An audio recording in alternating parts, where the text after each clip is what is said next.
കേൾക്കുകയും ഒക്കെ ചെയ്യുന്നതിന്, ഒത്തുകൂടി നമുക്ക് ഇവിടെ ഇരിക്കുന്നതിനും ഒക്കെ അവസരമുണ്ടാക്കി തന്ന സ്വാമി തൃപ്പാദങ്ങൾ അത്ഭുതത്തിൽ അത്ഭുതം തന്നെയാണ്. എന്തുകൊണ്ടെന്നാൽ നമുക്ക് തന്നെ അറിയാം, 1877 സ്വാമി തൃപ്പാദങ്ങൾക്ക് ആദ്യ ദർശനം ഉണ്ടാകുന്നത്. അത് വാരണപ്പള്ളി തറവാട്ടിൽ വെച്ചാണ്. തന്റെ 21-ാം വയസ്സിൽ ആ ദർശനം ഉണ്ടാകുന്നത് തന്നെ ഒരു ഗുരുവിന്റെയും ഉപദേശത്താൽ അല്ല. അവിടെ ഒരു സമാധിസ്ഥമായ അല്ലെങ്കിൽ ദർശനാവസ്ഥയുണ്ട്, ദർശനമുണ്ടാകുന്നു. സാധാരണ നമ്മൾ മുൻഗാമികളായിട്ടുള്ള ഗുരുക്കന്മാരെയൊക്കെ നോക്കുമ്പോൾ എന്താണ് അവിടെ? എല്ലാ ഗുരുക്കന്മാർക്കും അതിന് ഉപദേശം കൊടുക്കാൻ അതിനൊരു ഗുരു ഉണ്ടായിരിക്കും. ഒരു ഗുരു ഉപദേശത്താലാണ് അവരൊക്കെ ആ ദർശനത്തിൽ അല്ലെങ്കിൽ സമാധിസ്ഥമായ അവസ്ഥയിലെത്തുന്നത്. ഇവിടെ സ്വാമി തൃപ്പാദങ്ങൾക്ക് ഒരു ഗുരുവും ഇല്ലായിരുന്നു. ശ്രീരാമകൃഷ്ണ പരമഹംസരെ നമ്മൾ നോക്കുവാണെങ്കിൽ അവിടെ തോതാപുരി എന്ന് പറഞ്ഞ ഗുരു ഉണ്ടായിരുന്നു. അതുപോലെ ശങ്കര ഭഗവത് പാദരെ നോക്കുവാൻ അവിടെയും ഗൗഡപാദാചാര്യര് അങ്ങനെയുള്ള ഗുരുക്കന്മാരുണ്ടായിരുന്നു. വിവേകാനന്ദ സ്വാമികളെ നോക്കുവാണെങ്കിൽ രാമകൃഷ്ണ പരമഹംസർ ഗുരു ഉണ്ടായിരുന്നു. പക്ഷെ ഇതൊന്നുമില്ലാതെ, ഒരു ഗുരുവും ഇല്ലാതെ തന്നെ ധ്യാനത്തിൽ ഇരുന്നു കൊണ്ട് ആദ്യ ദർശനം സ്വാമി തൃപ്പാദങ്ങൾക്ക് ഉണ്ടാകുന്നത്, അതും തന്റെ 21-ാമത്തെ വയസ്സിലെ. സമസ്ത പ്രപഞ്ചവും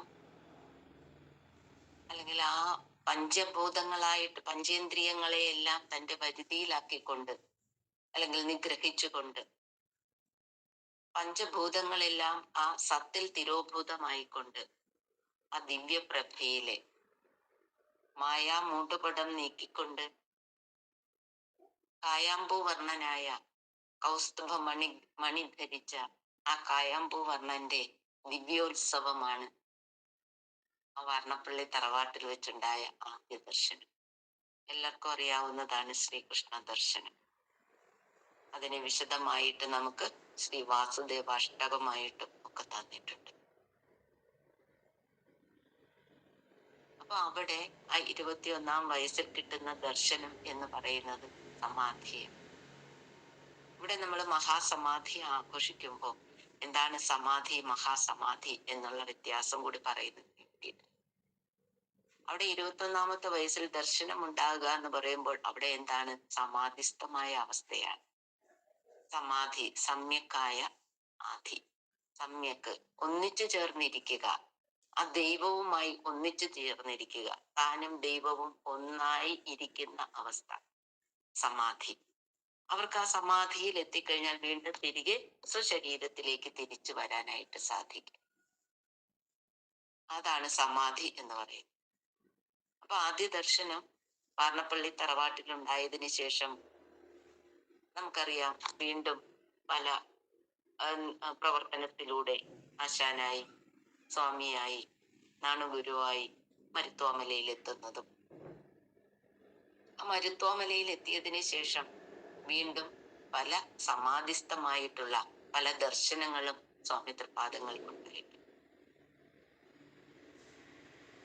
നമ്മൾ പലതവണയും ക്ലാസ്സുകളിലൊക്കെ ചർച്ച ചെയ്തിട്ടുള്ളതാണ്. രണ്ടാമത്തെ ദർശനം എന്ന് പറയുന്നത് ശിവഭഗവാനെ തന്റെ ഉള്ളിൽ കരുതിക്കൊണ്ട് ശിവഭഗവാനെ ദർശിക്കണമെന്നുള്ള ആഗ്രഹത്തിൽ ആദ്യ ഗുരുവായ ശിവഭഗവാൻ, ദക്ഷിണാമൂർത്തിയായ ശിവഭഗവാനെ മനസ്സിൽ കരുതിക്കൊണ്ട് ധ്യാനത്തിലിരുന്ന സ്വാമി തൃപ്പാദങ്ങൾക്ക് അവിടെ ആ ശിവഭഗവാനെ തന്റെ ഉള്ളിൽ ദർശിക്കാനായിട്ട് സാധിച്ചു.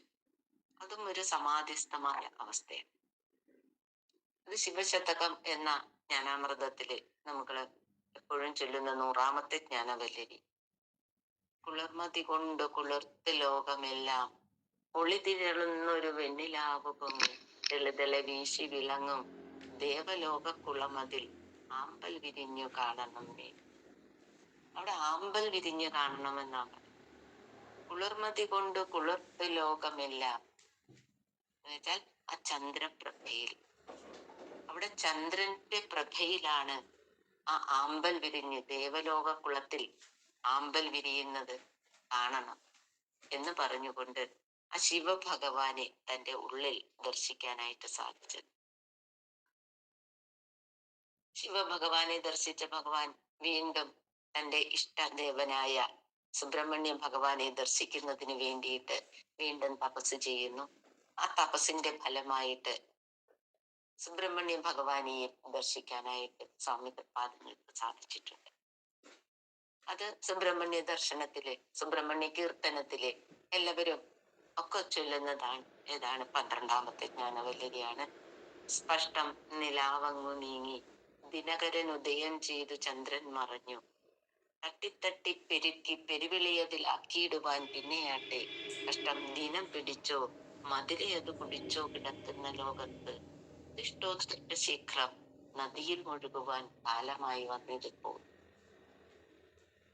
അത് ആ ഒരു ജ്ഞാനവല്ലരി കേൾക്കുമ്പോൾ തന്നെ നമുക്ക് സ്വാമി തൃപ്പാദങ്ങൾ ആ ലോക സംഗ്രഹത്തിനായിട്ട് സംഗ്രഹ പ്രവർത്തനങ്ങൾക്കായിട്ട് ആ താഴി ഇറങ്ങി വരുന്ന എന്നുള്ള ഒരു തോന്നൽ തന്റെ ഉള്ളിലുണ്ടാകുകയാണ്. ആദ്യം ശിവഭഗവാനെ ചന്ദ്രപ്രഭയിലാണ് കണ്ടതെങ്കിൽ സ്പഷ്ടം നിലാവങ്ങ് നീങ്ങി, ആ നിലാവങ്ങ് നീങ്ങിക്കൊടുത്തു, ആ ചന്ദ്രൻ ഒന്ന് നീങ്ങിക്കൊടുത്തു, ദിനകരൻ ഉദയം ചെയ്തു. അവിടെ ആരാണ്? സൂര്യപ്രഭയാണ്. ആ സൂര്യപ്രഭയിലാണ് എന്താണ്? കഷ്ടം ദീനം പിടിച്ചോ മധുര അത് കുടിച്ചോ കിടക്കുന്ന ലോകം. അവിടെ ലോകരാണ് അല്ലേ? നമ്മൾ പറയുമ്പോ എന്റെ വീടും എന്റെ നാടും എന്റെ ദേശവും ഒക്കെ പറയുമ്പോ നമ്മൾ അതൊക്കെ ചിന്തിക്കേണ്ടതാണ്.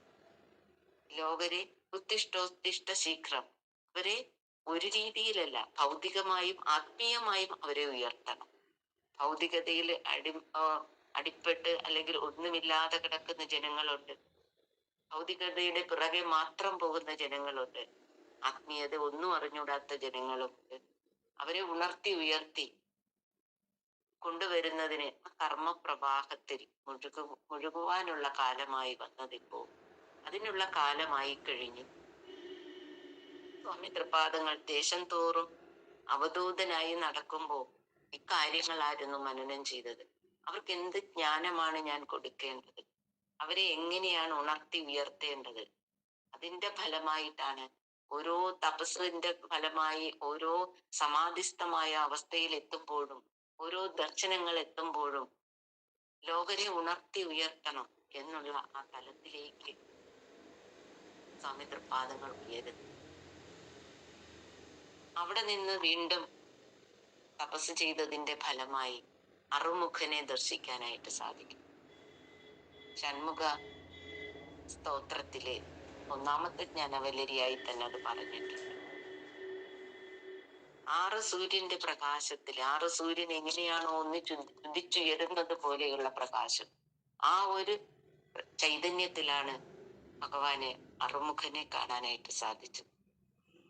അർക്കബിംബം ഒരാറുദിച്ചുയരുന്ന പോലെ വിളങ്ങിടും കിരീട ജടയ്ക്കിടയ്ക്കരവങ്ങളമ്പിളിത്തുമ്പയും ദുഃഖൃതങ്ങൾ അകറ്റുവാനൊഴുകിയിടുമമ്പരാഗംഗയും ഹൃത്കുരുന്നിലെനിക്കു കാണണം എപ്പോഴും പാഹിമാം. ഹൃത്കുരുന്നിലെനിക്ക് എപ്പോഴും കാണണം. ഞാനിപ്പൊ കണ്ടു. ആരെയാണ് കണ്ടത്? അർക്കബിംബം ഒരാറുദിച്ചു, 6 സൂര്യന്മാർ ഉദിച്ചു നേരുന്നത് പോലെ ആ അറുമുഖനെ ഞാൻ കാണുകയാണ്. അറുമുഖന്റെ പ്രത്യേകതകൾ എന്താണ്? അലങ്കാരം എന്താണ്? അവിടെ തുമ്പപ്പൂ വെച്ചിട്ടുണ്ട്, തൃക്കിരീടമുണ്ട്, ആ കിരീടത്തിനിടയ്ക്ക് അരവങ്ങളുണ്ട്, അമ്പിളിത്തുമ്പയുണ്ട്, അമ്പിളിയുണ്ട്, തുമ്പയുണ്ട്, ആ ഗംഗ ഒഴുകുന്നുണ്ട്. ഇതൊക്കെ ആരുടെ അലങ്കാരമാണ്? ശിവഭഗവാന്റെ. ആ ശിവഭഗവാൻ തന്നെയാണ് ആ പുത്രൻ, പുത്രൻ തന്നെയാണ് ശിവഭഗവാൻ. അവിടെ രണ്ടിൽ അദ്വൈതമായി ദർശിച്ച ആ അറുമുഖനെയും ആ അറുമുഖനെ എന്നും എനിക്ക് കണ്ടുകൊണ്ടിരിക്കണം. ഞാൻ ഇപ്പൊ കണ്ടു, പക്ഷെ അത് എന്നിൽ നിന്ന് പോകരുത്, എനിക്കെപ്പോഴും കണ്ടുകൊണ്ടിരിക്കണം. 4ാമത്തെ ദർശനമായിട്ടുള്ള ആ ഷൺമുഖ ഭഗവാനെയും സ്വാമി തൃപ്പാദങ്ങൾക്ക് മരുത്തോമലയിൽ ദർശിക്കാനായിട്ട് സാധിച്ചിട്ടുണ്ട്. വീണ്ടും തപസ് ചെയ്തതിന്റെ ഫലമായിട്ട് ജ്ഞാനോദയമായി മാറുകയാണ്, ജ്ഞാനം തന്നെയായി മാറുകയാണ്.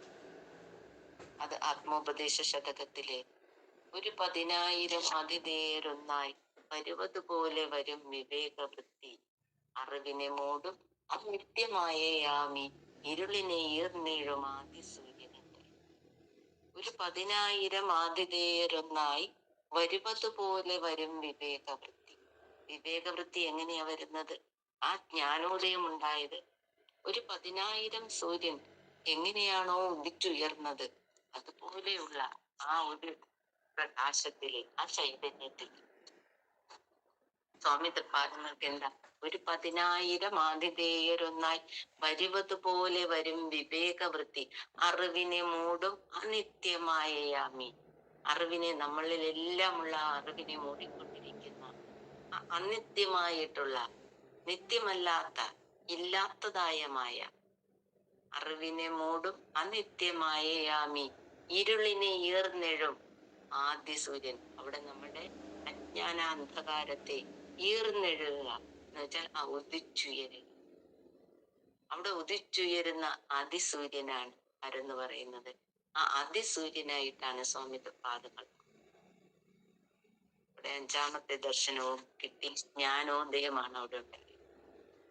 അവിടെ നിന്ന് വീണ്ടും കഠിന തപസ്. ഈ ജ്ഞാനമൊന്നും പോരാ ലോക ജനങ്ങളെ ഉണർത്തി ഉയർത്തുന്നതിന്. കഠിനമായി വീണ്ടും തപസ് ചെയ്തതിന്റെ ഫലമായാണ് ആ പ്രകാശം തന്നെയായി മാറുന്നത്, പ്രകാശ സ്വരൂപമായി മാറുന്നത്. ചിച്ചട ചിന്തനത്തിന്റെ 1ാം ജ്ഞാനവലരിയിലൂടെ നമുക്ക് എല്ലാവർക്കും അറിയാവുന്ന ആ പ്രകാശമായി മാറും. 1ാമത്തെ ജ്ഞാനവല്ലരി. ഒരു കോടി ദിവാകരരൊത്തുയരും പടിപാരുടു നീരനലാദികളും ഇടുമാറു കിളർന്നു വരുന്നൊരു നിൻ വടിവെന്നുമിരുന്നു വിളങ്ങിടണം. എന്താണ്? 1 കോടി ദിവാകരന്റെ പ്രഭ എങ്ങനെയാണോ നമുക്ക് അനുഭവപ്പെടുന്നത്, ആ ഒരു ചൈതന്യത്തിൽ, അതേപോലുള്ളൊരു ആത്മചൈതന്യത്തിൽ, ആ ആത്മാവിന്റെ ചൈതന്യത്തെ നമുക്ക് പറഞ്ഞു തരുന്നത് ഏതിനോട് ഉപമിച്ചുകൊണ്ട്? 1 കോടി ദിവാകരന്റെ പ്രഭ എങ്ങനെയാണോ വരുന്നത്. നമുക്കൊരു സൂര്യന്റെ പ്രഭ നമുക്കറിയാം അല്ലെ? 6 സൂര്യന്റെ കണ്ടു, 10,000 സൂര്യന്റെ കണ്ടു. അതല്ല, അതിനപ്പുറമായി 1 കോടി. 1 കോടി എന്നൊക്കെ പറയുമ്പോൾ അതൊക്കെ അനന്തമായിട്ടുള്ള ആ സൂര്യന്റെ പ്രഭയാണ്. ആ പ്രഭയിൽ, അതുപോലുണ്ടാകുന്ന ആ പ്രഭയ്ക്ക് തുല്യമായിട്ടുള്ള പ്രഭയിലാണ്, ആ ആത്മചൈതന്യത്തിലാണ് 1 കോടി ദിവാകരരൊത്തുയരുംപടി. അതുപോലെ പാരുടെ നീരനലാദികളും.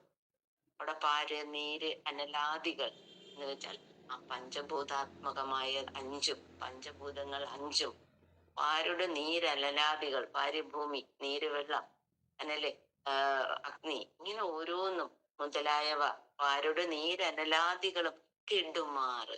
അവിടെ കെട്ടുപോയി.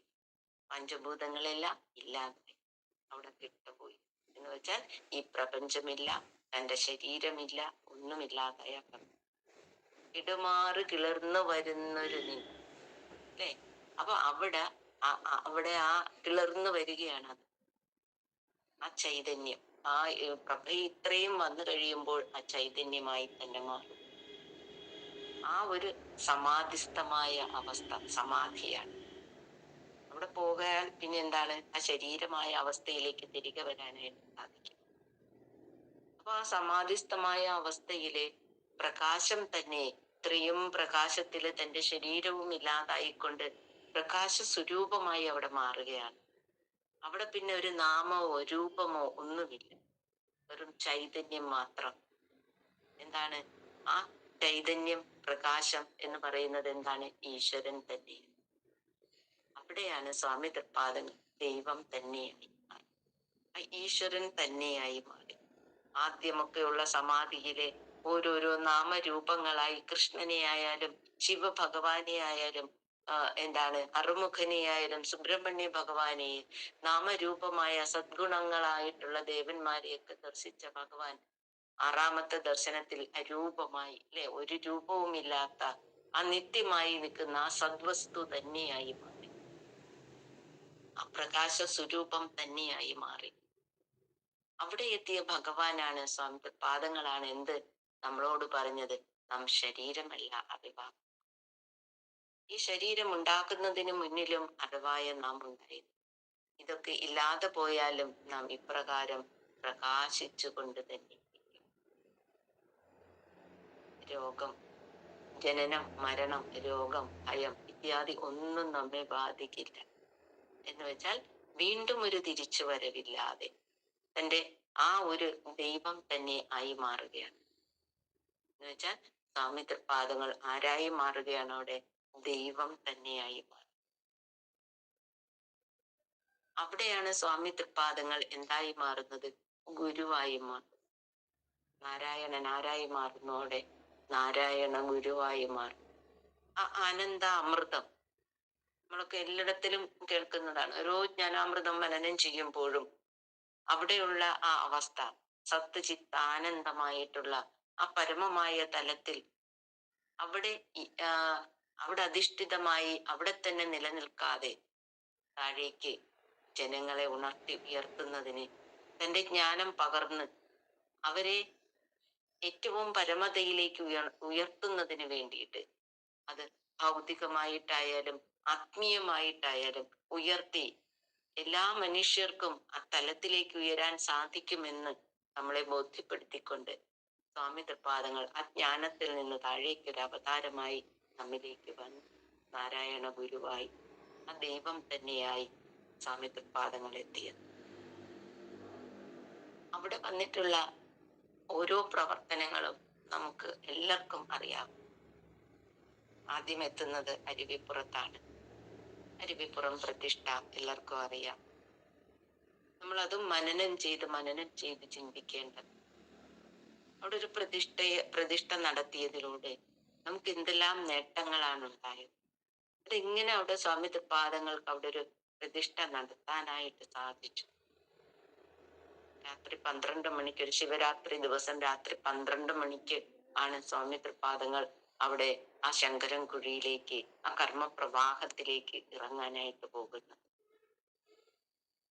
ആ 12 മണി സമയം എന്ന് പറയുമ്പോൾ ഇന്നത്തെ കാലത്ത് നമുക്ക് 12 മണി വിളക്കുണ്ട്, ലൈറ്റ് ഉണ്ട്, എന്തുമുണ്ട്. പക്ഷെ അന്ന് കുറ്റിരുട്ടത്ത് ആ ഏറ്റവും ആഴമുള്ള ആഴങ്ങളിലേക്ക് ഇറങ്ങുമ്പോൾ എന്തായിരുന്നു അവിടെ ഒരു പ്രകാശമായി നിന്നത്? അത് ആ ചൈതന്യം തന്നെയാണ്, അല്ലെ? ആത്മപ്രകാശം തന്നെയാണ്. ആ ആത്മപ്രകാശത്തിലാണ് ആ വഴി നടന്നു പോകുന്നതും ആ കുഴിയില് ആ ആഴങ്ങളിലേക്ക് ആ ഇരുട്ടറയിലേക്ക് ഇറങ്ങുന്നത് ഒക്കെ ആ പ്രകാശം, ആ ഉള്ളിൽ ആ ചൈതന്യമായി പ്രകാശിച്ചു കൊണ്ട് തന്നെ ഇരുന്ന ഭഗവാൻ ആ പ്രകാശത്തിലാണ് അതൊക്കെ ആ ശിലയെ എടുക്കുന്നതും പ്രതിഷ്ഠ നടത്തുന്നത്. അത് നമുക്ക് എല്ലാവർക്കും ഈ ലോകത്ത് ആകവെ കൊടുത്ത ഒരു സ്വാതന്ത്ര്യ ദിനമായി. നമുക്ക് എല്ലാവർക്കും സ്വാതന്ത്ര്യം കിട്ടിയത്, മനുഷ്യർക്കൊന്നടങ്കം സ്വാതന്ത്ര്യം തന്ന ഒരു ദിനമായിരുന്നു 1888. അന്ന് വരെ നമുക്ക് ശുദ്ധി എന്താണെന്നറിയാതെ, ഒരു വിഭാഗം ജനങ്ങള് ശുദ്ധി എന്താണെന്നറിയാതെ കുളിക്കാൻ ഒരു സ്വാതന്ത്ര്യമില്ലാതെ കിടന്ന അവർക്ക് അവിടെ കുളിക്കുന്നതിനുള്ളൊരു സ്വാതന്ത്ര്യം, അല്ലെ? ആ ശങ്കര നെയ്യാറിൽ കുളിച്ചുകൊണ്ട് ഒരു സദ്ദേവതയെ ആരാധിക്കുന്നതിനുള്ള സ്വാതന്ത്ര്യം അവിടെ കിട്ടി. നല്ല മന്ത്രങ്ങൾ ചൊല്ലുന്നതിനുള്ള സ്വാതന്ത്ര്യം കിട്ടി. അവർക്കവിടെ എല്ലാവരും ചേർന്നിരിക്കുന്നതിന്, സംഘടിച്ചിരിക്കുന്നതിനുള്ള ഒരു സ്വാതന്ത്ര്യം കിട്ടി. അവർക്ക് അവിടോട്ട് ആ ഒരു പ്രതിഷ്ഠ നടത്തി ആ ഒരു സ്ഥലത്തേക്ക് എത്തിപ്പെടുന്നതിനുള്ള വഴി നടക്കുന്നതിനുള്ള സ്വാതന്ത്ര്യം. അപ്പൊ എല്ലാത്തിനും വിദ്യാഭ്യാസം ചെയ്യുന്നതിനുള്ള സ്വാതന്ത്ര്യം കിട്ടി. അവരെ ആ അകറ്റി നിർത്തുന്നത്, മാറ്റി നിർത്തുന്നതിൽ നിന്ന് ഒക്കെ മാറി അവരെല്ലാവരും ഒന്നിച്ചു ചേരുന്നതിനുള്ള ഒരു സ്വാതന്ത്ര്യം. അപ്പൊ എന്തുകൊണ്ടും ജനങ്ങളെ ആകവെ സ്വാതന്ത്ര്യത്തിലേക്ക് കൊണ്ടുപോയ ഒരു ദിനമായിരുന്നു 1888 എന്ന് പറഞ്ഞ് സ്വാമി തൃപ്പാദങ്ങൾ ആദ്യം നടത്തിയ ആ പ്രവർത്തനം എന്ന് പറയുന്നത്. അവിടെ തന്നെ സ്വാമി തൃപ്പാദങ്ങൾ എന്താണ് ആലേഖനം ചെയ്തത്? ജാതിഭേദം മതദ്വേഷം ഏതുമില്ലാതെ സർവരും സോദരത്വേന വാഴുന്ന മാതൃകാസ്ഥാനമാണ്. അവിടെ ആലേഖനം ചെയ്തു വെച്ച സ്വാമി തൃപ്പാദങ്ങളുടെ ദർശനം എന്താണോ താൻ ദർശിച്ചത്, ഞാൻ ഇവിടെ വന്നതിന്റെ ലക്ഷ്യം എന്താണോ, എന്നെ ഒരു അവതാരമായി കരുതുന്നു എങ്കിൽ അത് ജാതിഭേദം ഇല്ലാതാക്കാൻ വന്ന അവതാരമായി കരുതിക്കോളൂ എന്ന് സി കേശവനോട് പറയുമ്പോൾ അത് അവിടെ വാക്കുകളിൽ എഴുതി വെച്ചപ്പോ ജാതിഭേദം, ജാതി ഒന്നുമില്ലാതെ നമ്മുടെ ജാതി മനുഷ്യത്വമാണ് എന്ന് ഉറക്കെ പറഞ്ഞ് ബ്രാഹ്മണ അതിസേവം, ബ്രാഹ്മണൻ എന്നൊരു ജാതിയേ ഇല്ല എന്ന് അസംശയം സംസ്കൃതത്തിൽ പറഞ്ഞു കൊടുത്തുകൊണ്ട് ജാതിഭേദം മതദ്വേഷം, മതങ്ങൾ തമ്മിലുള്ള വൈരം ഇല്ലാതാക്കിക്കൊണ്ട് എല്ലാ മതങ്ങളും ഒരേ തത്വം തന്നെയാണ്, ഒന്നിലേക്ക് തന്നെയാണ് എത്തപ്പെടുന്നത്. ആന്തരിക ശുദ്ധിയോടുകൂടി മതത്തെ നമ്മൾ ആചരിച്ചാൽ എല്ലാ മതവും എത്തപ്പെടുന്നത് എന്തിലേക്കാണ്? ഒരു സത്യത്തിലേക്ക് തന്നെയാണ്. ആ സത്യം തന്നെയാണ് ഏകദൈവം, ആ പരമമായ സത്യം. അവിടെ ജാതിഭേദം മതദ്വേഷം ഏതുമില്ലാതെ സർവരും സോദരത്വേന വാഴുന്ന, സർവരും എല്ലാരും ഒന്നായി വാഴുന്ന. മഹാബലിയുടെ കാലത്ത് എല്ലാരും ഒന്നുപോലെ വാഴുമെങ്കിൽ ഇവിടെ എന്താണ്? എല്ലാരും ഒന്നുപോലെ വാഴുന്നതെന്ന് തന്നെയാണ് സ്വാമി തൃപ്പാദങ്ങൾ.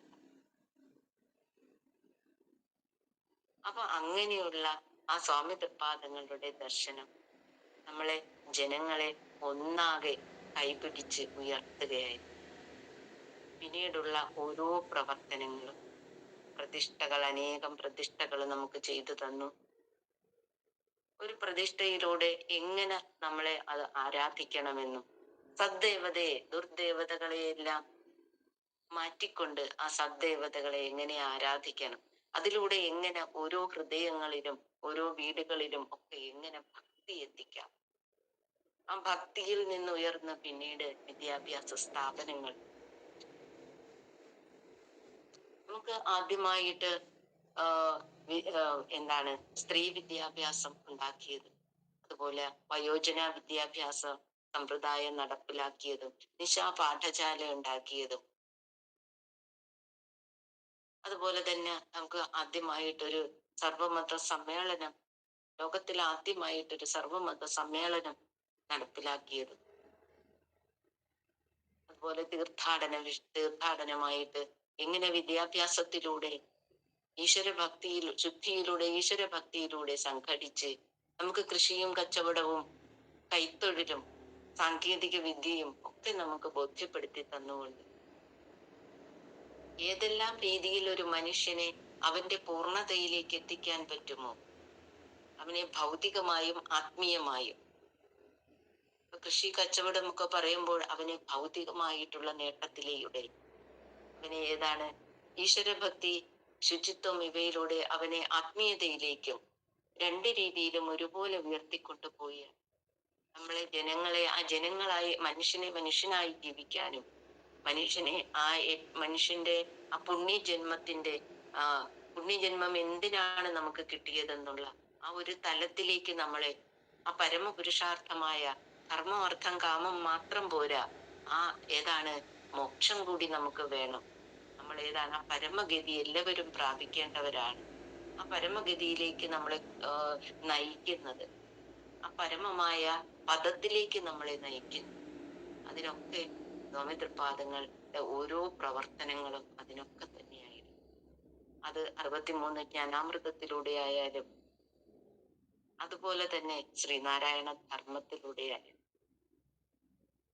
എല്ലാത്തിലും അത് നമ്മൾ മനനം ചെയ്താലേ, ജാതിയായാലും മതത്തിന്റെ കാര്യമായാലും, അതുപോലെ നമ്മുടെ ഏക ദൈവത്തിന്റെ കാര്യമായാലും, ആ പരമമായ തലത്തിലേക്ക്, ആനന്ദത്തിലേക്ക് നമ്മളെ ഉയർത്തിക്കൊണ്ടു പോകുന്നതിലായാലും, ഭൗതികമായിട്ട് ഏറ്റവും നല്ല രീതിയിൽ ജീവിക്കുന്നതിലായാലും, അവിടെയാണ് സ്വാമി തൃപ്പാദങ്ങൾ മറ്റു ആചാര്യന്മാരും മറ്റു ഗുരുക്കന്മാരിൽ നിന്ന് വ്യത്യസ്തമായും ആ അദ്വൈത ദർശനം അത് വ്യാവഹാരിക തലത്തിലും ആത്മീയ തലത്തിലും ഒരുപോലെ ദർശിച്ച ഗുരുവാണ് സ്വാമി തൃപ്പാദം. സ്വാമി തൃപ്പാദങ്ങൾ ഒരുപാട് നമുക്ക് വേണ്ടിയിട്ട് ഒരുപാട് പ്രവർത്തനങ്ങൾ ചെയ്തു തന്നു. നമ്മളെ ആകെ ഉയർത്താനുള്ള പ്രവർത്തനങ്ങളായിരുന്നു ഓരോ ഓരോ പടിപടിയായിട്ട് നമുക്ക് ചെയ്തു തന്നു. പ്രതിഷ്ഠകൾ തന്നെ നമുക്കറിയാം, ഒരുപാട് പ്രതിഷ്ഠകളൊക്കെ ചെയ്തു തന്നു. ആ മഹാസമാധിയോട് അടുക്കുന്ന വേളയില് അതിന്റെ ഒരു ലക്ഷണം, അല്ലെങ്കിൽ നമ്മളെ ഒന്ന് അറിയിക്കുക എന്ന ഒരു രീതിയില് എന്താണ് പല പ്രവർത്തനങ്ങളും അതിനോട് അടുക്കുന്ന സമയങ്ങളിൽ ചെയ്തിട്ടുണ്ട്. 1924 25 തൊട്ടും 24-25 തൊട്ട് 24 സർവമത സമ്മേളനം നടത്തുന്നു. പടിപടിയായിട്ട് വളരെ വേഗം ഓരോരോ കാര്യങ്ങൾ നടത്തുക. ഇതൊക്കെ ഒരു ലക്ഷണമായിരുന്നു, അല്ലെങ്കിൽ ഇതിന്റെ ഒരു സ്വാമി തൃപ്പാദങ്ങൾക്ക് അതൊക്കെ നേരത്തെ അറിയാമായിരുന്നല്ലോ. ഒരു കാല ജ്ഞാനിയായിട്ടുള്ള സ്വാമി തൃപ്പാദങ്ങൾ 24 സർവമത സമ്മേളനം, പിന്നെ 25 ഏതാണ് പിന്നെ വിൽപത്രം എഴുതുന്നു, ബോധാനന്ദ സ്വാമിയാനന്തരഗാമിയായി പ്രഖ്യാപിക്കുന്നു. പിന്നീട് എന്താണ് അവിടെ ശ്രീനാരായണ ധർമ്മ സംഘം രൂപീകരിക്കുന്നു. പിന്നെ പല പ്രതിഷ്ഠകള് പടിപടിയായിട്ട് നടത്തുന്നു. അവസാനം 1928 ഉള്ളില ഓംകാരേശ്വര ക്ഷേത്ര, കളവങ്കോടൻ ക്ഷേത്രം ഒരാഴ്ച കഴിഞ്ഞപ്പോഴത്തേക്കും ഉള്ളില ഓംകാരേശ്വര ക്ഷേത്രത്തിലെ ഓംകാര പ്രതിഷ്ഠ നടത്തുന്നു. അപ്പൊ സ്വാമി തൃപ്പാദങ്ങളുടെ ഏറ്റവും അവസാനത്തെ പ്രതിഷ്ഠ, തൃക്കരങ്ങളാൽ നടത്തിയ ഏറ്റവും അവസാനത്തെ പ്രതിഷ്ഠ എന്നുള്ളത് വൈക്കം ഉള്ളില ഓംകാരേശ്വര ക്ഷേത്രത്തിലെ പ്രതിഷ്ഠയായിരുന്നു. പ്രതിഷ്ഠ നമുക്കറിയാം. ആ പ്രതിഷ്ഠയ്ക്ക് ശേഷം സ്വാമി തൃപ്പാദങ്ങൾ ക്ഷീണിതനായിട്ടാണ് അവിടെ നിന്ന് ഇറങ്ങി വന്നത്. പരമഭക്തനായിട്ടുള്ള വൈദ്യരായിട്ടുള്ള SK വൈദ്യരെ വിളിച്ചിട്ട് മരുന്ന് ആവശ്യപ്പെടുകയായിരുന്നു. ക്ഷീണത്തോടുകൂടി ഇറങ്ങി വന്ന സ്വാമി തൃപ്പാദങ്ങൾക്ക് അവിടെ SK വൈദ്യര് മരുന്നൊക്കെ കൊടുക്കുന്നുണ്ട്. അവിടെ നിന്ന് സ്വാമി തൃപ്പാദങ്ങൾ പോകുന്നത് അദ്വൈതാശ്രമത്തിലേക്കാണ്. അവിടെയും TK മാധവന്റെ നേതൃത്വത്തിൽ വളരെ നല്ല രീതിയില് എന്താണ് SNDP യോഗത്തിന്റെ ശാഖകളുടെ പ്രവർത്തനങ്ങൾ നടത്തുകയായിരുന്നു. 98 ശാഖകൾക്ക് ആ ശാഖയുടെ പ്രവർത്തനത്തിനുള്ള സർട്ടിഫിക്കറ്റ്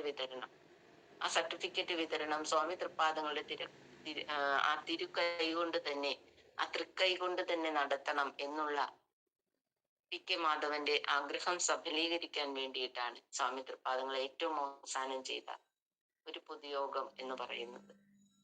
അവിടെ പക്ഷെ TK മാധവന് പങ്കെടുക്കാനായിട്ട് സാധിച്ചില്ല. അസുഖബാധിതനായി. 40 വയസ്സിൽ തന്നെ താഴെയുള്ള TK മാധവൻ പാലായിലെ ഒരു വീട്ടില് അസുഖമായിട്ട് കിടക്കുകയായിരുന്നു. ആ സമയത്ത് സ്വാമി തൃപ്പാദങ്ങൾ ഇവിടെ ആ സർട്ടിഫിക്കറ്റുകൾ വിതരണം ചെയ്തു. അതായിരുന്നു സ്വാമി തൃപ്പാദങ്ങളുടെ ഏറ്റവും അവസാനത്തെ ഒരു പൊതു ചടങ്ങ് എന്ന് പറയും. അവിടെ നിന്ന് വെല്ലൂർ മഠത്തിലേക്കാണ് പോയത്.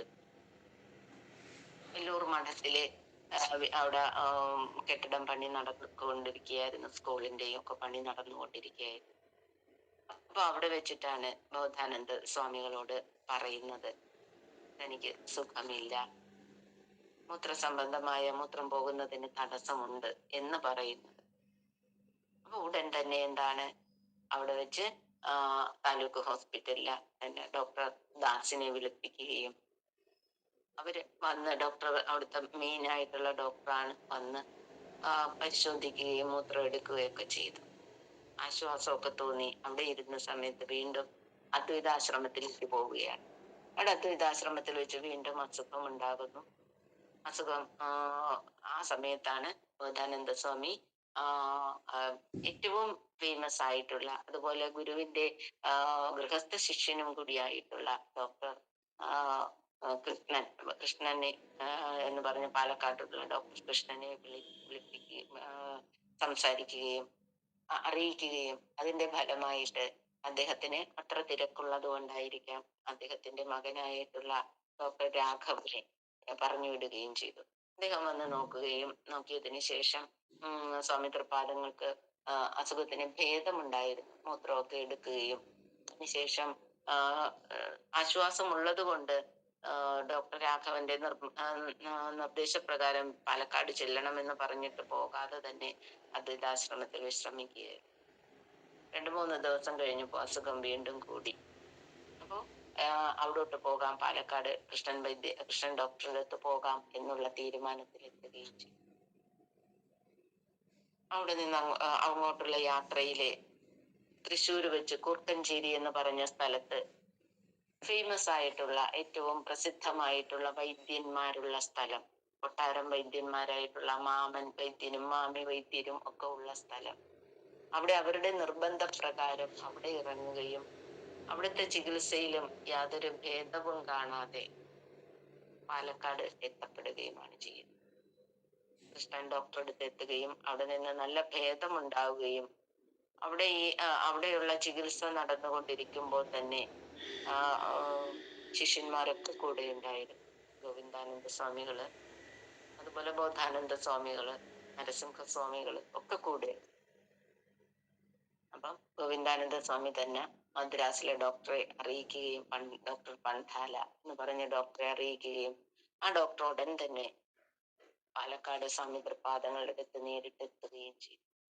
നമുക്കറിയാം, ഓരോ ഡോക്ടർമാരോട് പറയുമ്പോഴും അവരെല്ലാം അല്ലെ ആ ഭക്തരായിക്കൊണ്ട് എത്ര വലിയ ഡോക്ടർമാരായാലും സ്വാമി തൃപ്പാദങ്ങളുടെ അടുത്തേക്ക് എത്തുകയാണ്.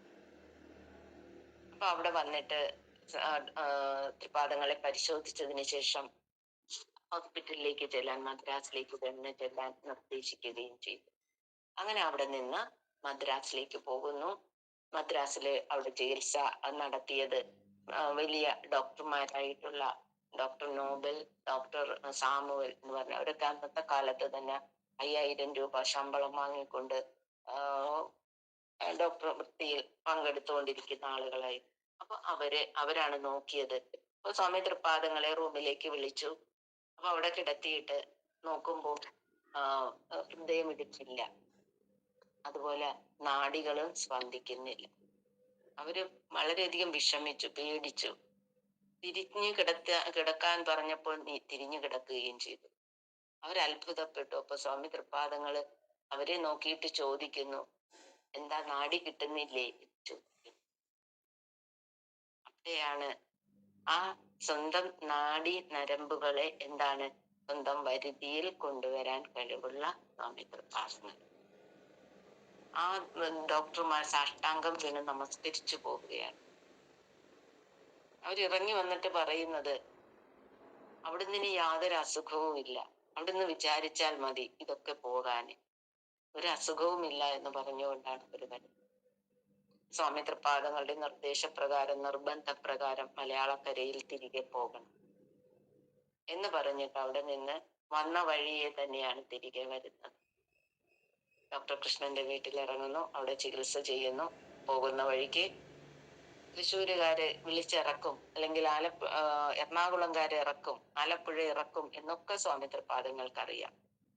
കാരണം ധർമ്മം പത്രത്തിലെ മദ്രാസിലെ ചികിത്സ തുടങ്ങിയപ്പോൾ തന്നെ അത് പ്രസിദ്ധപ്പെടുത്തിയിട്ടുണ്ടായിരുന്നു. ജനങ്ങളാകവെ അറിയുന്നുണ്ടായിരുന്നു രോഗവിവരം. മഹാസമാധിയിലേക്കുള്ള തുടക്കമാണോ എന്നൊക്കെ ആളുകള് സംസാരവും തുടങ്ങിയിരുന്നു. സ്വാമി തൃപ്പാദങ്ങൾ മദ്രാസിൽ പാലക്കാട് വെച്ച് കൃഷ്ണൻ ഡോക്ടറിന്റെ വീട്ടിൽ വെച്ച് ബോധാനന്ദ സ്വാമികളോട് പറയുകയാണ്, ബോധാനന്ദ, എന്നെ അവർക്കാർക്കും വിട്ടുകൊടുക്കരുതേ.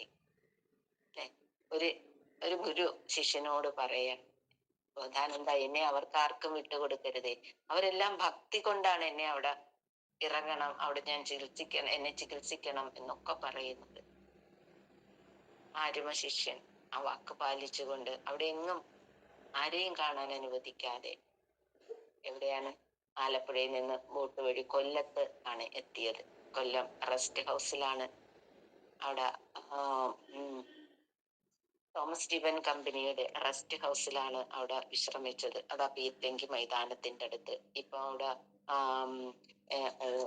ട്രസ്റ്റിന്റെ സ്കൂള് ഒക്കെ ആയിട്ട് പ്രവർത്തിക്കുന്ന അവിടെയാണ്, സാധനമായിട്ടും ഒക്കെ പ്രവർത്തിക്കും.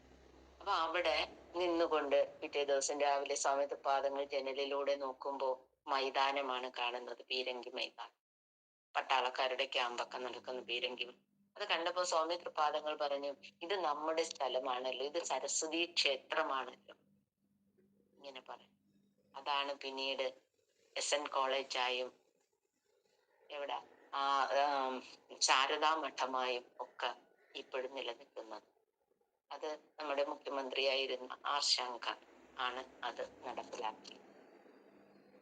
അവിടെ നിന്ന് സ്വാമി തൃപാദങ്ങൾ പോയത് വർക്കലയിലെ ഗസ്റ്റ് ഹൗസിലേക്കാണ്. ആ ഗസ്റ്റ് ഹൗസിൽ കുറച്ചു ദിവസം വിശ്രമിച്ചതിന് ശേഷം വീണ്ടും ഒരു ഭക്തന്റെ ഏറ്റവും പരമമായ ഒരു പരമഭക്തന്റെ നിർദ്ദേശപ്രകാരം ഏറ്റവും സാമ്പത്തികമായി ഉന്നത നിലയിലുള്ള സ്വാമി തൃപാദങ്ങൾക്ക് വേണ്ടി തന്നെ ഒരു പുതിയ കെട്ടിടം ഉണ്ടാക്കിയിട്ടിരുന്ന തിരുവനന്തപുരത്തുള്ള ഒരു ഭക്തന്റെ വീട്ടിലേക്ക് അവിടേക്ക് പോവുകയും അവിടെ കുറച്ച് ദിവസം വിശ്രമിച്ചതിന് ശേഷം തിരികെ വൈദിക മഠത്തിലേക്ക് എത്തുകയും ആണ്. അവിടെയൊക്കെ വെച്ചിട്ടാണ് ഉള്ളൂർ എസ് പരമേശ്വരയ്യർ കാണുന്നത്. അവിടുന്ന് ഇനി ഈ അസുഖമൊന്നും, എല്ലാവരുടെയും അസുഖം മാറ്റുന്ന അവിടുന്ന് ഇനി ഈ അസുഖമൊന്നും മാറ്റിക്കൂടെ എന്ന് വിചാരിച്ചാൽ പോരെ എന്ന് ചോദിക്കുമ്പോ എന്താ പറഞ്ഞത്? ഈ അസുഖം എന്താണ്? അത് ശരീരത്തിനല്ലേ. എന്താണ് അവിടെ ഓർമ്മിപ്പിച്ചത്? നാം ശരീരമല്ല അറിവാകും. ശരീരത്തിനാണ് അവിടെ അസുഖം വന്നത്, എനിക്കല്ല. നാം അറിവാകുന്നു, ശരീരമല്ല എന്ന് അവിടെ ഉള്ളൂർ എസ് പരമേശ്വരൻ. അതുപോലെ തന്നെ സഹോദരൻ അയ്യപ്പനോട് പറഞ്ഞു.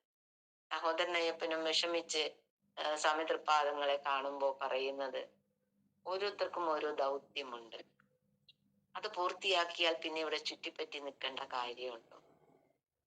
അത്രയൊരു വാക്കിൽ നിന്ന് സഹോദരൻ അയ്യപ്പന് കാര്യം മനസ്സിലായി. മറ്റൊന്നും ചോദിച്ചില്ല.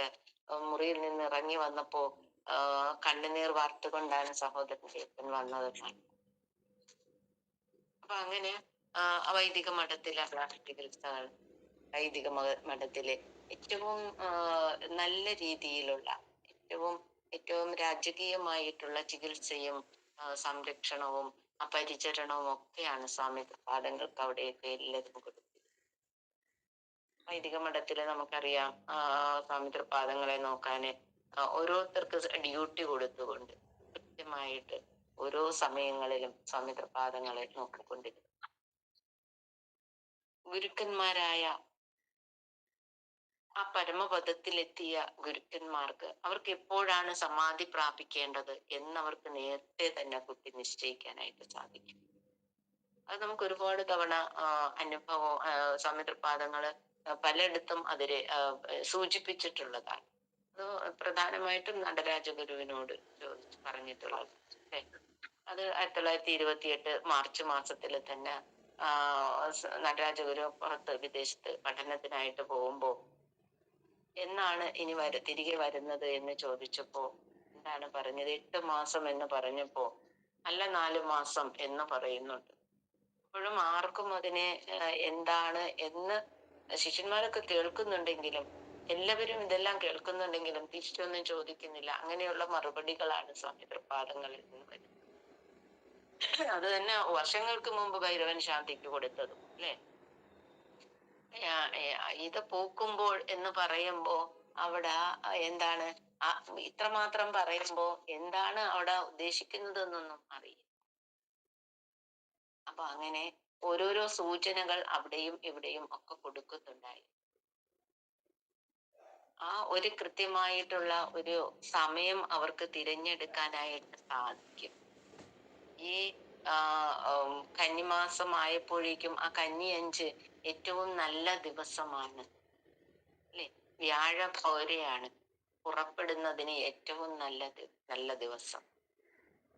അപ്പം നമ്മളൊക്കെ ജനനത്തിനും കല്യാണത്തിനും അല്ലെങ്കിൽ ചോറൂണിനും ഒക്കെ സമയം നോക്കുമ്പോ ഗുരുക്കന്മാർക്ക് എന്താണ് ആ പരമഗതി പ്രാപിക്കുന്നതിനും അവർക്ക് ഒരു സമയ നിശ്ചയം എടുക്കാനായിട്ട് സാധിക്കും. അവര് ശ്വാസഗതിയാണ് അവരുടെ നിയന്ത്രണം. ആ ഓങ്കാരം, തന്നിലുള്ള ഓങ്കാരത്തിന്റെ നിയന്ത്രണം, അതിന്റെ ആ ഗതിയുടെ ശേഷി അവർക്ക് മനസ്സിലാക്കാനായിട്ട് സാധിക്കും. അവർക്ക് എന്നാണ് ആ പരമഗതി പ്രാപിക്കേണ്ടത് എന്നുള്ളത് തിരഞ്ഞെടുക്കുന്നതിൽ സ്വാമി തൃപാദങ്ങൾ തിരഞ്ഞെടുത്തത് എന്താണ്? കന്നി-5 ഏറ്റവും പരമമായ ഏറ്റവും നല്ല വ്യാഴഘോരം യാത്രയ്ക്ക് പുറപ്പെടാനില്ല. അതിനു മുന്നേ എന്തോ പറഞ്ഞ് എല്ലാവർക്കും ഭക്ഷണം കൊടുക്കണം, ആരും കരയരുത് അല്ലെ. എല്ലാവർക്കും ഭക്ഷണവും കൊടുത്ത് ആരും കരയാതെ ഏറ്റവും നല്ല രീതിയിലിരിക്കുന്ന ഒരു സമയമാണ് സ്വാമി തൃപ്പാദങ്ങൾ തിരഞ്ഞെടുത്തത്. അതിനു മുന്നേ തന്നെ 2-3 ദിവസത്തിന് മുന്നേ തന്നെ ആഹാരമൊക്കെ ഉപേക്ഷിച്ചിരുന്നു. തന്റെ ശരീരം ശുദ്ധമാക്കിക്കൊണ്ട്, നമുക്ക് തന്ന ശരീരം എന്താണ്, നിത്യശുദ്ധ മുക്തം, അങ്ങനെയാക്കിക്കൊണ്ടാണ് വെറും വെള്ളം, ജീരക വെള്ളവും ഉലുവ വെള്ളവും മാത്രം ഭക്ഷിച്ചുകൊണ്ട് 2-3 ദിവസം കൊണ്ട് തന്റെ ശരീരത്തെ ശുദ്ധമാക്കിക്കൊണ്ട് ആ ഒരു 3 മണി സമയമായപ്പോഴേക്കും ശിഷ്യന്മാരെ, ശുദ്ധമായിരിക്കുന്ന സ്വാമി തൃപ്പാദങ്ങൾ ശിഷ്യന്മാരെ കൈയാട്ടി അല്ലെങ്കിൽ കണ്ണു കാണിച്ച് വിളിച്ചുകൊണ്ട്, അതുവരെ അവർക്കൊന്നും തൊടാനുള്ള, അല്ലെങ്കിൽ അങ്ങനെ എല്ലാവർക്കും തൊടാനൊന്നും പറ്റില്ല. അത്ര പരമശുദ്ധമായിരിക്കുന്ന ശരീരമാണ്, ചൈതന്യമായിരിക്കുന്ന ശരീരം. അവർക്കൊക്കെ ആഗ്രഹം ഉണ്ടൊന്ന് തൊടണം എന്ന്.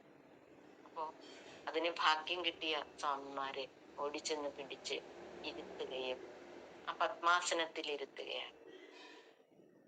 പത്മാസനത്തിലിരുന്ന ഭഗവാൻ 1/2 മണിക്കൂറോളം അതുപോലെ ഇരുന്നു കൊണ്ട്, തന്റെ ശ്വാസത്തെ നിയന്ത്രിച്ചുകൊണ്ട്, പരമ ചൈതന്യത്തിലെത്തിക്കൊണ്ട്, ആ ധ്യാനത്തിലിരുന്നു കൊണ്ട് ആ മഹാസമാധിയിലേക്ക് 3:30 മണി കഴിഞ്ഞപ്പോഴേക്കും സ്ഥാപിക്കുകയായിരുന്നു.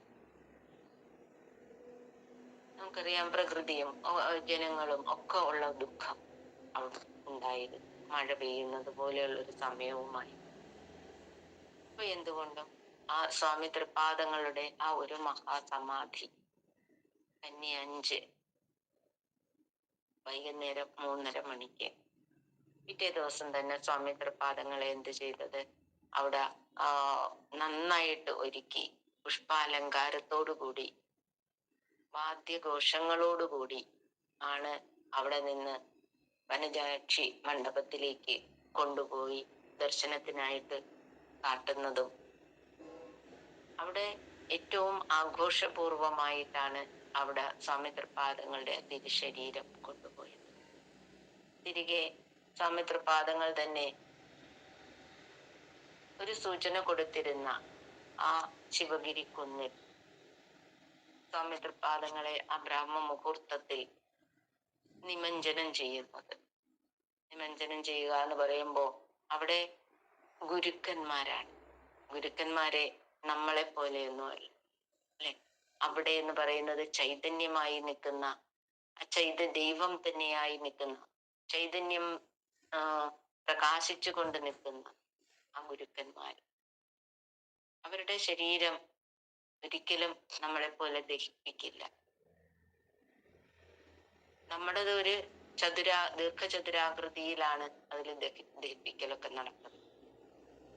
ഇത് ഗുരുക്കന്മാരുടെ ഭൗതിക ശരീരമാണ്. അത് നിമഞ്ജനം ചെയ്യുന്നത് വൃത്താകൃതിയിലുള്ള പീഠത്തിലാണ്. വൃത്താകൃതി എന്ന് പറയുമ്പോ അത്, വൃത്തം എന്ന് പറയുന്നത് പൂർണ്ണതയെ കാണിക്കുന്നു. ഒരു വൃത്തം എന്ന് പറയുമ്പോ അതിന് ഉരുളാൻ പറ്റുന്നതാണ്. ദീർഘചതുരത്തിന് ഒരിക്കലും ഒന്നും ഉരുളാൻ പറ്റത്തില്ല. അഷ്ടകോണാകൃതിക്ക് ഉരുളാൻ പറ്റും. ഒരു വൃത്തത്തിന് മാത്രമേ ആ ഉരുണ്ട് പോകുന്നതിനുള്ള ആ ഒരു സാധ്യതയുള്ളൂ. ആ വൃത്തം എന്ന് പറയുമ്പോൾ പൂർണ്ണതയെ സൂചിപ്പിക്കുന്നു. എവിടെയാണ് അതിന്റെ തുടക്കം, എവിടെയാണ് അതിന്റെ ഒടുക്കം എന്ന് നമുക്ക് പറയാൻ പറ്റില്ല. ഒരു വൃത്തം വരയ്ക്കുമ്പോൾ അതിന്റെ തുടക്കം എവിടെയാണ് ആയിരുന്നു, ഒടുക്കം എവിടെയായിരുന്നു എന്ന് നമുക്ക് പറയാൻ പറ്റില്ല. തുടക്കവും ഒടുക്കവും ഒരേ പോയിന്റ് തന്നെയുള്ള സ്ഥലമാണ് വൃത്തം. അതാണ് വൃത്തം പൂർണ്ണം എന്ന് പറയുന്നത്. ആ പൂർണ്ണതയിൽ ആണ് ഗുരുക്കന്മാരുടെ ശരീരം നിമഞ്ജനം ചെയ്യുന്നത്. സ്വാമി തൃപ്പാദങ്ങളുടേതും അങ്ങനെ തന്നെയാണ്. ശിവഗിരിക്കുന്നിലെ ആ മഹാസമാധി മണ്ഡപം നമ്മളിപ്പോ ചെന്നാലും കാണുന്നത് ആ വൃത്താകൃതിയിലുള്ള ആ ചൈതന്യം എന്ന് പറയുന്നത്, ഗുരുക്കന്മാരുടെ ചൈതന്യം നമ്മുടെ ചൈതന്യം പോലെ, അല്ലെ നമ്മളുടെ ശരീരം പോലെയുള്ളതല്ല. അത് നല്ല ഗന്ധം, അല്ലെ നല്ല മണമുള്ള ശരീരമാണ് അവരുടേത്. നമ്മുടേത് പെർഫ്യൂം അടിച്ച് മണം ഉണ്ടാക്കുമ്പോ അവരുടെ ശരീരം എന്ന്, ഗുരുക്കന്മാരുടെ ശരീരം എന്ന് പറയുന്നത്, അവരിൽ നിന്ന് ആ ഒരു ഗന്ധം എപ്പോഴും, ആ ഒരു മണം എപ്പോഴും ഉണ്ടായിരിക്കും. അവർക്ക് അതിന്റെ ഒന്നും ഒരു ആവശ്യമില്ല. ഈ നമ്മൾ വരുത്തി തീർക്കുന്ന അവരുടെ ശരീരം അങ്ങനെയുള്ളതാണ്. അതാണ് ആ ചൈതന്യവത്തായ ശരീരം. അത് 10,000 വർഷം നിലനിൽക്കുന്ന ചൈതന്യമാണ്. സ്വാമി തൃപ്പാദങ്ങളുടെ ആ ശരീരം അവിടെ 10,000 വർഷം നിലനിൽക്കുന്ന ചൈതന്യമാണ്, ചൈതന്യവത്തായ ശരീരമാണ് അവിടെ നിമഞ്ജനം ചെയ്തത്. 10,000 ക്ഷേത്രങ്ങൾ നമ്മൾ ദർശിക്കുന്നതിന് തുല്യമാണ് ഒരു ഗുരുവിന്റെ മഹാസമാധി ദർശിക്കുക എന്ന് പറയുന്നത്. അപ്പൊ നമുക്ക് അവിടെ ആ എല്ലാ നാട്ടിലും നമ്മൾ ക്യൂ നിന്ന് ഓടി നടന്ന് ദർശനം നടത്തുന്നതിനേക്കാൾ ഏറ്റവും പ്രയോജനം എവിടെയാണ്? സ്വാമി തൃപ്പാദങ്ങളുടെ ആ ഒരു മഹാസമാധി ദർശനം. അപ്പൊ 10,000 വർഷം നിലനിൽക്കും ആ ചൈതന്യം എന്ന് പറയുമ്പോൾ നമുക്ക് തന്നെ അറിയാം, ഇപ്പൊ 100 വർഷം പോലും ആയില്ല. ഇനി എത്ര തലമുറകൾക്ക് വന്നാലും ആ ചൈതന്യം അവിടെ നിന്ന് പ്രകാശിച്ചു കൊണ്ട് തന്നെ ഇരിക്കും. ഇതിൽ ഒരുപാട് പേർക്കും ആ അനുഭവം കിട്ടിയിട്ടുള്ളവരായിരിക്കും, ആ ചൈതന്യത്തിന്റെ അനുഭവം. അപ്പൊ എനിക്കും ആ അനുഭവം കേൾക്കാൻ പറ്റുന്നുണ്ടോ?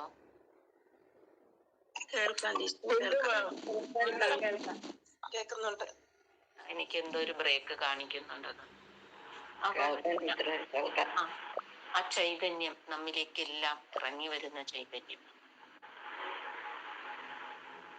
ആ ഒരു ചൈതന്യവത്തായ ഭഗവാന്റെ ആ ഒരു മഹാസമാധിയാണ് നമ്മൾ ആഘോഷിക്കുന്നത്. അത് മഹാസമാധി ആഘോഷമാണ്. ഇപ്പൊ നാടെങ്ങും സ്വാമി തൃപ്പാദങ്ങൾ പറയുന്നതല്ല നടക്കുന്നത്. എല്ലാവർക്കും ആഹാരം കൊടുക്കണം, ആരും കരയരുത്. ഇത് രണ്ടും നമ്മൾ പാലിക്കുന്നുണ്ടോ എന്ന് ചിന്തിക്കണം. ഓരോടത്ത് ചെല്ലും തോറും അല്ലെ, ഓരോ കാലം കഴിയും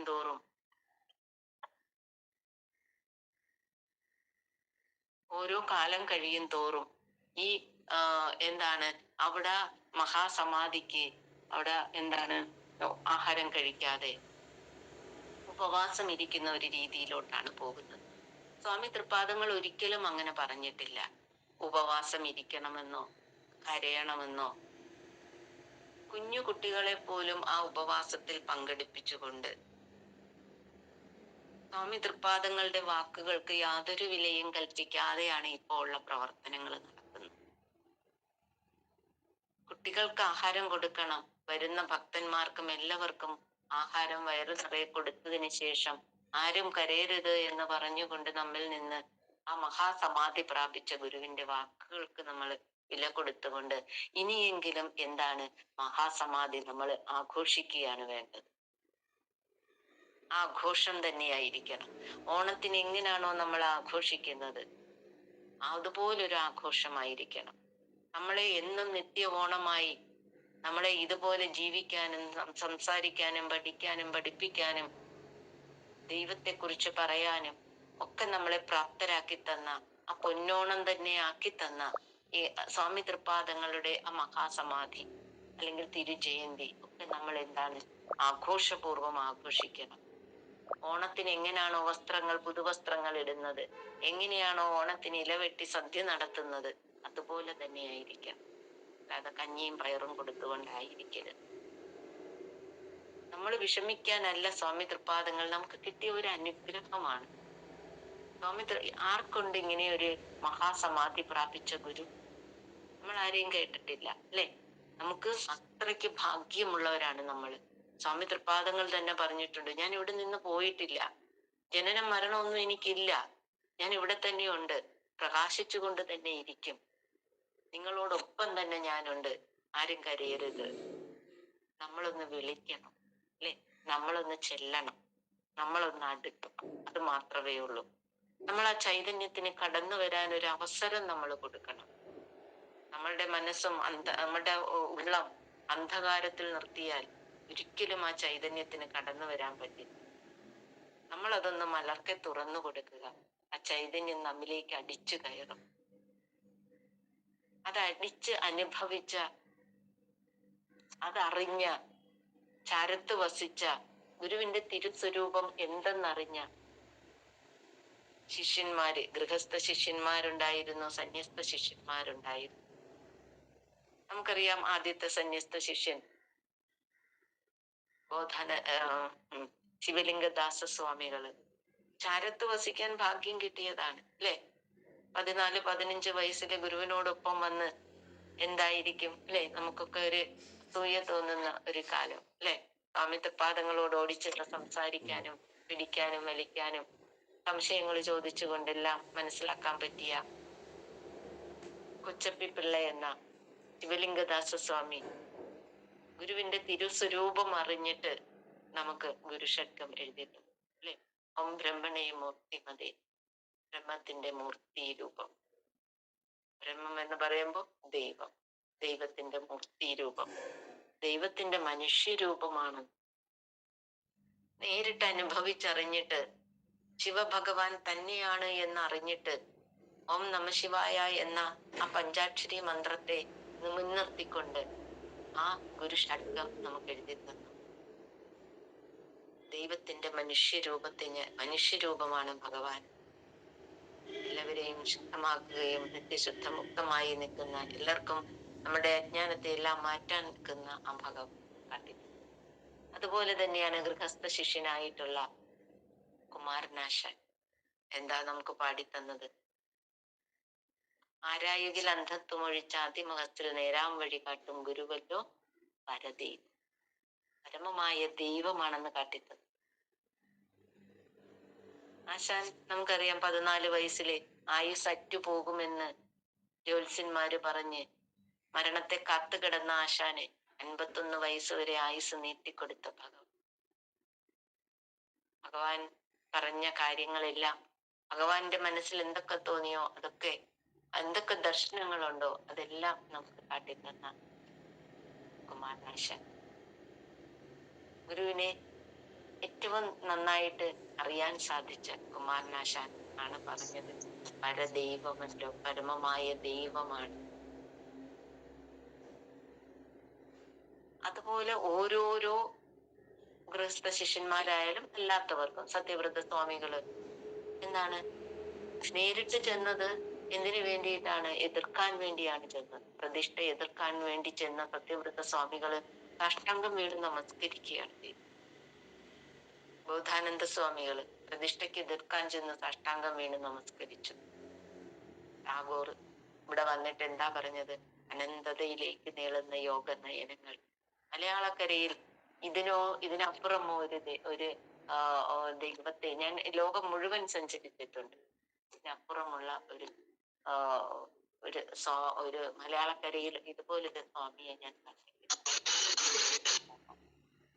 അതുപോലെ കൂടെ വന്ന CF ആൻഡ്രൂസ് എന്താ പറഞ്ഞത്? മലയാളക്കരയിൽ ഞാൻ ഈശ്വരനെ എന്താണ് ദൈവത്തെ മലയാളക്കരയിൽ ഞാൻ കണ്ടു എന്നാ പറയുന്നത്, മനുഷ്യരൂപത്തിൽ കണ്ടു എന്ന്. അപ്പൊ ഓരോരുത്തരും അങ്ങനെ തന്നെയാണ്. ഗാന്ധിജി വന്നിട്ടും ഒക്കെ അങ്ങനെ തന്നെയാണ്. അമ്മ മഹാറാണി ആദ്യമായിട്ട് നമുക്ക് എന്താണ് ഒരു ചരമ ഗീതം എഴുതിയത്, ചരമ പ്രാർത്ഥന എഴുതിയിട്ടുണ്ട് മരണത്തിന് ശേഷം, ആ ഒരു മഹാസമാധിക്ക് ശേഷം. അപ്പൊ ഇങ്ങനെ എല്ലാവരും ദൈവമായി കണ്ട ആ സ്വാമി തൃപ്പാദങ്ങളുടെ ആ പാതാര വൃന്ദങ്ങളെ നമുക്കൊക്കെ നമസ്കരിക്കാം, നമുക്കൊക്കെ ആ ചൈതന്യത്തിലേക്ക് അടുക്കാം. ചൈതന്യം നമുക്കൊക്കെ ആവോളം ഉണ്ട്. അതുകൊണ്ട് മാത്രമാണ് നമുക്കൊക്കെ ഇതുപോലെ ഇരിക്കാനും പറയാനും ഇതുപോലെ ശുദ്ധിയോടെ വന്നിരുന്ന് കേൾക്കാനും ഒക്കെ ശുദ്ധിയോടെ നമുക്ക് സംസാരിക്കാനും ഒക്കെ സാധിക്കും. എല്ലാവർക്കും അതിനൊക്കെ സാധിക്കട്ടെ എന്ന് പ്രാർത്ഥിച്ചുകൊണ്ട് ഞാൻ എൻ്റെ വാക്കുകൾ തൃപ്പാദങ്ങളുടെ ആ പാതാര വൃത്തങ്ങളിൽ സമർപ്പിക്കുക. ഓരോ വാക്കുകൾ ഇന്നത്തെ ഈ പ്രഭാഷണയോടെ സമാപിപ്പിക്കുക. എല്ലാവർക്കും നന്ദി. തൃപ്പാദജയം. ഓം പൂർണ്ണമദഃ പൂർണ്ണമിദം പൂർണ്ണാത് പൂർണ്ണമുദച്യതേ പൂർണ്ണസ്യ പൂർണ്ണമാദായ പൂർണ്ണമേവാവശിഷ്യതേ. ഓം ശാന്തി ശാന്തി ശാന്തി. ഓം ശ്രീനാരായണ ഗുരു.